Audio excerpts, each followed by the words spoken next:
విశ్వావసు నామ సంవత్సరం ఉగాది 2025 నుంచి ఉగాది 2026 వరకు జరిగేటటువంటి పరిణామంలో మీనరాశి వారు అత్యధికంగా లాభపడతారు. ఈ మీనరాశి వారికి జన్మంలో ఉన్నటువంటి రాహువు వ్యయస్థితిగతుడవుతున్నాడు. అలాగే కుంభరాశిలో ఉన్నటువంటి శని మీనరాశిలోకి జన్మంలోకి వస్తున్నాడు. అలాగే గురుడు మిథున రాశిలోకి వెళుతున్నాడు.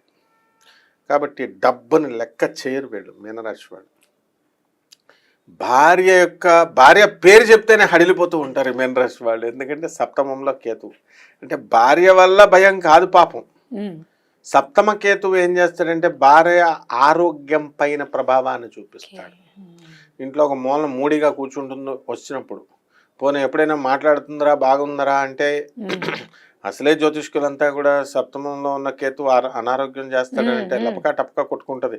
ఈమెను తీసుకెళ్తే కార్పొరేట్ హాస్పిటల్ జ్వరం వచ్చిందని చెప్తే 2 లక్షలు వేస్తున్నారు బిల్లని. ఆ విధంగా వృత్తి వ్యాపార ఉద్యోగ విషయాల్లో తిరుగు లేదు. బెట్టింగ్స్, షేర్స్, ఇటువంటి బిజినెస్ల్లో క్యాసినోస్ నెంబర్ 1 స్థానం మీనరాశి వాళ్ళకి. కానీ వీళ్ళ దగ్గర ఉన్న గొప్పతనం ఏంటంటే షేర్స్ అండ్ మార్కెటింగ్లో డూప్లికేట్ యాప్స్లో ఆర్డర్, అంటే తెలివితేటలు ఉంటాయి. గురుడు ఉన్నాడు కదా. ఎంజాయ్మెంట్, గర్ల్ ఫ్రెండ్స్, ఈ విధంగా ఈ సంవత్సరం అంతా కూడా ధూమ్ధాముగా వీళ్ళు ఖర్చు పెట్టేస్తారు. ఆల్రెడీ అలా ఖర్చు పెట్టేసినటువంటి అప్పులోళ్ళంతా